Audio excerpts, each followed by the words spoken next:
Hello, dear friends. This is Virendra. As Dr. Napoleon Hill said, whatever the mind can conceive and believe, the mind can achieve. Also,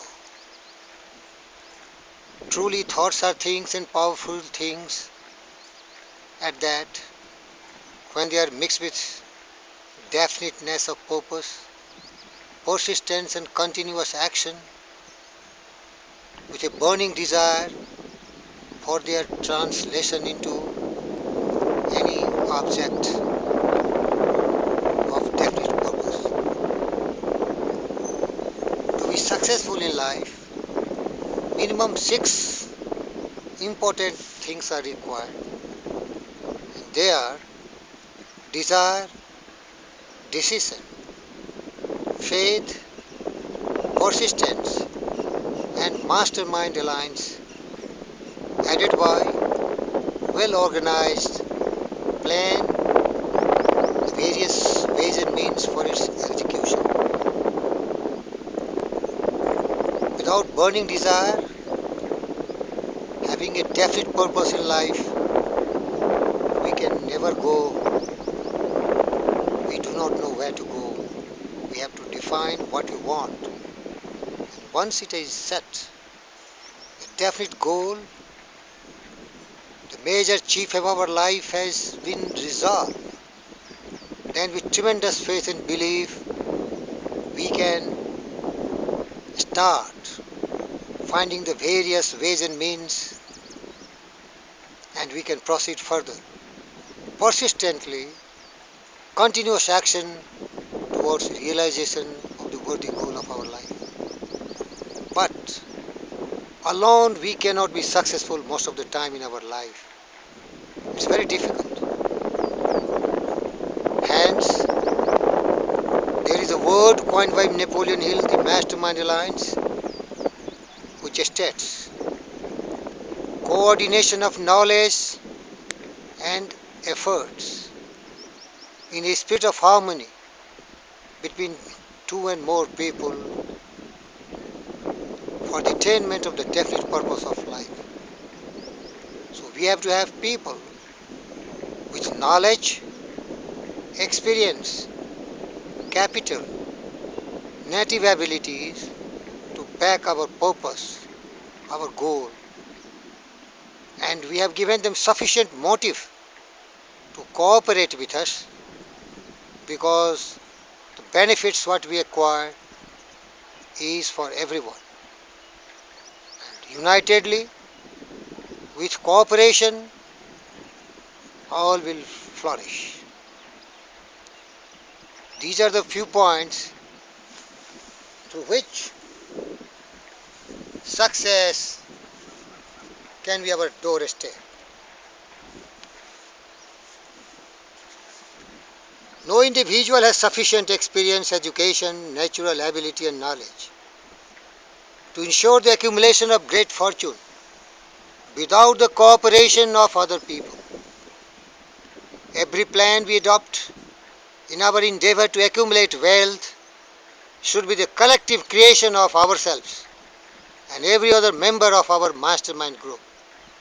We may organize our plans either in a whole or in part, but we must be sure that this is approved by every member of the mastermind group. And once the first plan we have adopted does not work successfully, we must replace it with a new plan. And if this new plan also fails, we must replace it in turn with still another, and so on until we find a plan which does work. Right here is the point at which the majority of the people meet with failures because of their lack of persistence in creating new plans to take the place of those which has failed. The most intelligent person living cannot succeed in attaining his goal or any other undertakings without plans that are practical and workable. Just keep this fact in mind. And let's remember, when our plans fail, that temporary defeat is not the permanent failure. It may only mean that our plans have not been sound. Let's rebuild our plans, start all over again. The history is full of such examples where people failed several times in their life and they were just at the verge of accepting permanent defeat, and just because they were perseverance and courage, next time they were crowned with success. So the motive should be that more the failures, the more the aggression, the more the intense effort we should put till success is crowned with us. Let's see Thomas Alva Edison, who failed 10,000 times before he perfected his incandescent electric light bulb. It reveals he met with temporary defeat 10,000 times before his efforts were crowned with success. Temporary defeat should not mean only one thing, the certain knowledge that there is something wrong with our plan. Millions and millions of people go through life in misery and poverty because they lack a sound plan through which to accumulate fortune or attain their definite chief aim of their life. Take another example. The greatest inventor of the self-propelled automobile, Henry Ford, accumulated a fortune not because of his superior mind, but because he adopted and followed a plan which proved to be practical. The various means and ways he adopted was based on a very sound footing. 1,000 people could be pointed out with a better education than Ford's, yet they live in poverty because they do not possess the right plan for the accumulation of money or any definite chief of their life. We have to be very, very careful that once we are at the verge of failing and facing defeats, we should treat all those temporary and never as permanent. Henry Ford met with temporary defeat not only at the beginning of his career, but after he had gone far towards the top. He created new plans and went marching on to financial victory.